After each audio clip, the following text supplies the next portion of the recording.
Предложение о завершении огня принято. Решение, которое потрясет или принесет мир. Все расскажем. Украина, Россия, Иран, Израиль и США. Главное и самое важное из мировых перипетий политики простым языком. Расскажем, почему это важно. Саммит НАТО стал сюрпризом для Трампа. Кто шокировал, а кто разозлил президента США? В Беларуси резкий разворот против политики диктатора. Топ-лукашенковец под обвинением. Что он готовил? В России больше не будет интернета, его могут запретить, а это уже начинают тестировать по регионам один за другим. Какая область будет следующей? Больше небезопасно нигде. Почему ни стены, ни железные коробки не спасают от российских ракет? И как все-таки защититься?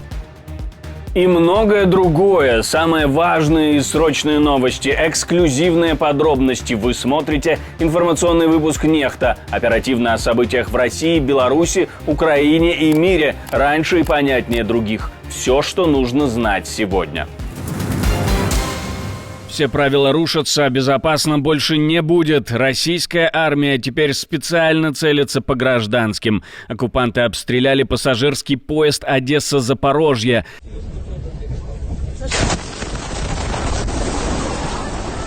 Как сообщают в Госслужбе по чрезвычайным ситуациям, ударной волной задело состав номер 52.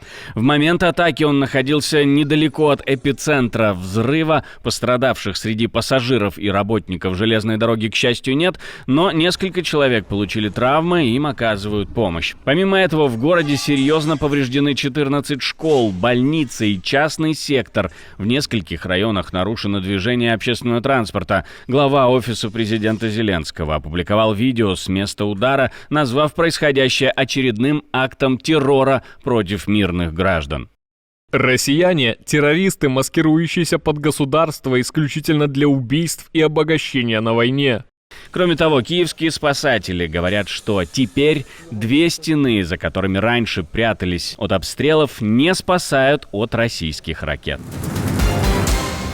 НАТО собирается на саммит. Лидеры стран Альянса и не только встречаются в Гааге. Все это на фоне двух крупных войн и трещин внутри Альянса. Участники встречаются в момент, когда весь мир ждет ответов. Главная интрига — Украина. Заседания Совета Украина-НАТО не будет по настоянию американской делегации. Заявления о необратимом пути в Альянс, которые звучали еще год назад, теперь сметены с повестки. Зеленский все же приедет в Гаагу 24 июня. Он встретится с лидерами ЕС и выступит на ужине, устроенном нидерландской королевской семьей, но переговоров с Трампом может и не быть. На саммите G7 он уже досрочно уехал, и встреча с Зеленским сорвалась. Может быть, так будет и сейчас. Генеральный секретарь уже заявил о том, что помощь Украине увеличится. Это такой утешительный приз. Я могу объявить, что по новым оценкам наши европейские и канадские союзники активизировали свои условия и уже пообещали оказать Украине дополнительную помощь в сфере безопасности на сумму более 35 миллиардов евро, тогда как сначала мы объявили о 20 миллиардах евро за первые 3 месяца этого года. У саммита другая цель – показать единство, но подстроенное под вкусы Трампа. Чтобы он не ушел раньше времени, как это бывало, саммит сократили до минимума: неформальный ужин и одна встреча. Все сфокусировано на оборонных расходах. США требуют от союзников поднять их до 5% от ВВП, чтобы избежать скандала. Формулировку «мы поднимаем расходы» заменили на «союзники поднимают». А Мадриду, который заранее сказал, что не будет повышать расходы до 5%, пообещали гибкость. Естественно, мнение, которое мы спрашивали, это мнение России, выступил Сергей Лавров. Нельзя не видеть риски и в том, что НАТО выходит за пределы зоны своей традиционной ответственности, пытается закрепиться и на Ближнем Востоке, и в Закавказье, и в Центральной Азии. Этот процесс, конечно же, непростой. Саммит в Гааге – тест на выживание для НАТО. Прямо сейчас в воздухе возник вопрос, осталась ли у Альянса стратегическая цель, или все просто пытаются избежать ссоры, пока еще это возможно. Тегеран под контролем. Израиль заявил, что достиг всех целей операции и идет на перемирие, но с оговоркой. Израиль подтверждает, что принял предложение США о прекращении огня с Ираном, но предупредил, любое нарушение тишины будет встречено жестко. Об этом сообщает The Times of Israel со ссылкой на заявление офиса премьер-министра Нетаньяху. Израиль устранил двойную непосредственную угрозу своему существованию как в ядерной сфере, так и в сфере баллистических ракет. Цахал достиг полного воздушного контроля над небом Тегерана, нанес серьезный ущерб военному руководству и уничтожил десятки целей. По данным израильской стороны, Цахал, цитирую, «достиг всех целей операции «Восходящий лев» и даже больше», конец цитаты. В сообщении подчеркивается, что Израиль устранил двойную непосредственную угрозу своему существованию, это была тоже цитата, ядерную и баллистическую.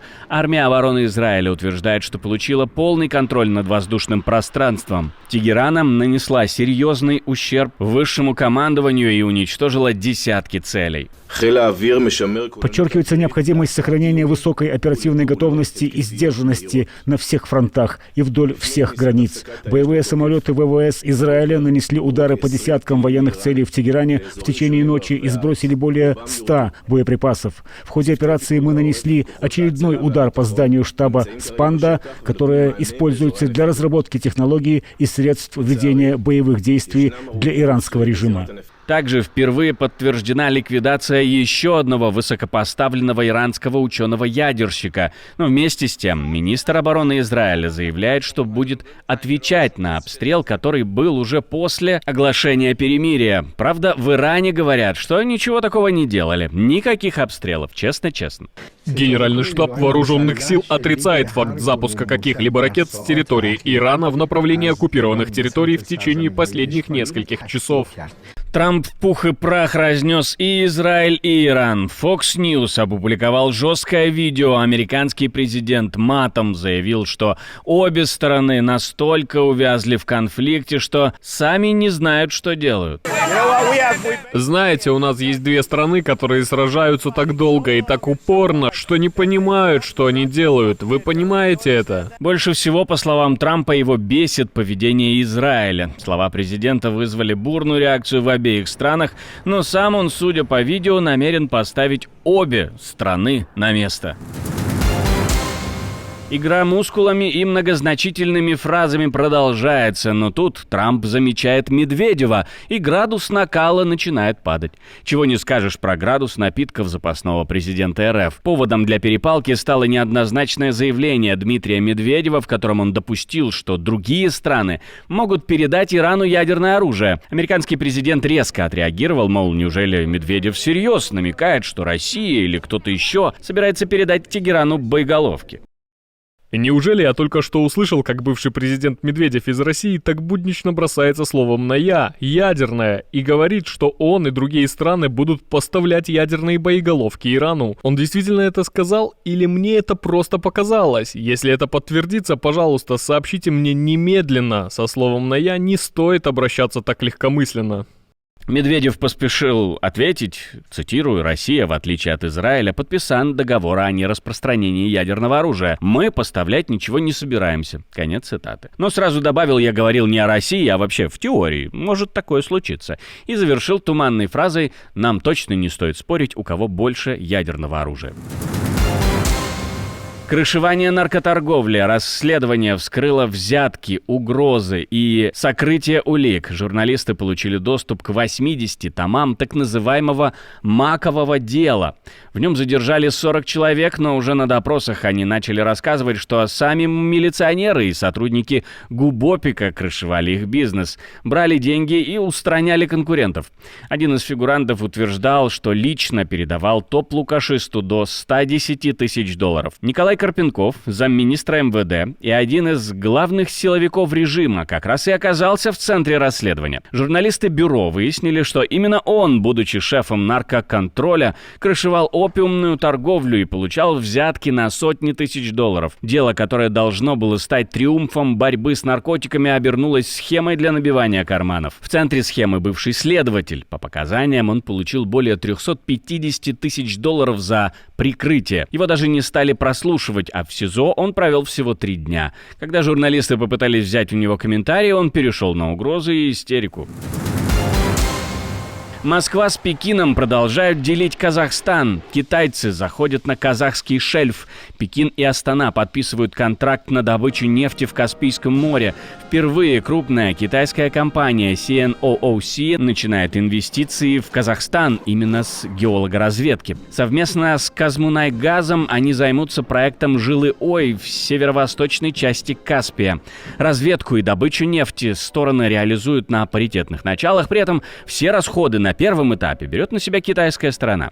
Казахстанская сторона оценивает потенциал участка в более 185 миллионов тонн нефти. Финансовые детали сделки пока не разглашаются, но масштаб проекта может изменить расклад на Каспийском энергетическом поле.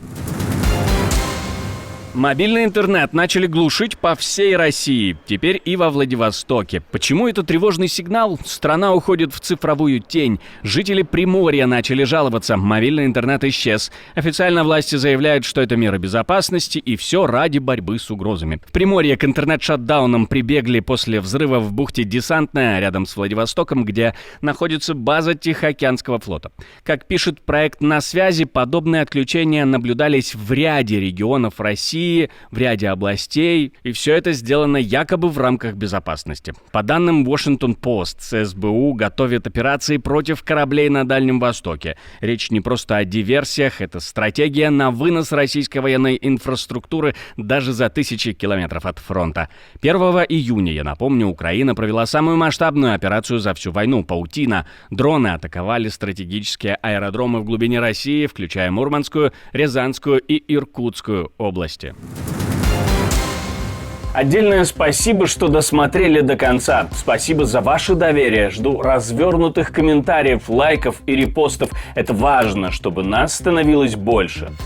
На этом пока все. До новых встреч и хороших вам новостей.